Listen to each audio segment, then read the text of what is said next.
আপনার বায়োতে professional video editor লিখে ফেলাটা যতটা সহজ, ভিডিও এডিটর হওয়া কিন্তু ততটাও সহজ না। আপনি জাস্ট কয়েকটা বেসিক টুল শিখে অথবা দু একটা অ্যানিমেশন বানায় নিজেকে কখনোই প্রফেশনাল লেভেলের ভিডিও এডিটর দাবি করতেই পারেন না। আপনাকে অবশ্যই ভিডিও এডিটিং এর বেসিক থেকে শুরু করে video editing, psychology, story telling, visualization প্রত্যেকটা জিনিস ভালোভাবে জানতে হবে। তারপর আপনি নিজেকে ওকে দাবি করতে পারেন আমি একজন প্রফেশনাল ভিডিও এডিটর আপনার নিজ অনুযায়ী।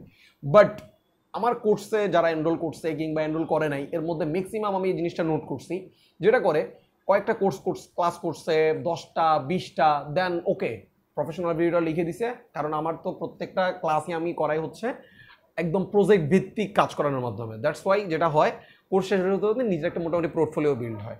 তো দু একটা অ্যানিমেশন বানাইছে, দু একটা কাজ করছে কোর্সের হোমওয়ার্কের মাধ্যমে। তো এটার করার পর ও যখন দু একটা কাজ বাজ পায় ও মনে করে হ্যাঁ আমি তো ভিডিও এডিটর হয়ে গেছি। ও এইটা বুঝে না যে আমি মাত্র টুল শিখছি। আমার কোর্সের আমি মাঝখানে যায়া বা কোর্স মোটামুটি অর্ধেকের মতো আমি জাস্ট বিভিন্ন ধরনের টুলস পরিচিতি আছে, তারপর বিভিন্ন অ্যানিমেশন ব্রেকডাউন আছে, এগুলো আমি ক্লিয়ার করছি।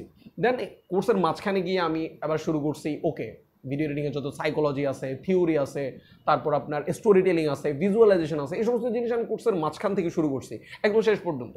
তো যেই ছেলেটা এই কোর্সের মাঝখানে এসে কোর্সটা ছেড়ে দিছে ও তো এই জিনিসগুলো পাই নাই।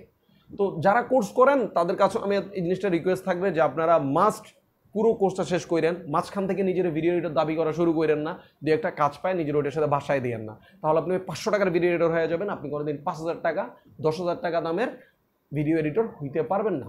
মানে অবভিয়াসলি নট একটা স্যালারি পার প্রজেক্ট অথবা পার মিনিটের জন্য 5,000 10,000 টাকা চার্জ করা। সো কোর্সে যারা আছেন তাদের কাছে এটা আমার রিকোয়েস্ট। আর যারা কোর্স করেন না অথবা নিজে নিজে শিখছেন তাদের কাছেও আমার এই জিনিসটা রিকোয়েস্ট থাকবে, আপনারা মোটেও অর্ধেক শিখে নিজেকে ভিডিও এডিটর দাবি করবেন না। অবশ্যই পুরো জিনিসটাকে শিখুন, পুরো জিনিসটাকে নিজের ভিতরে ধারণ করেন।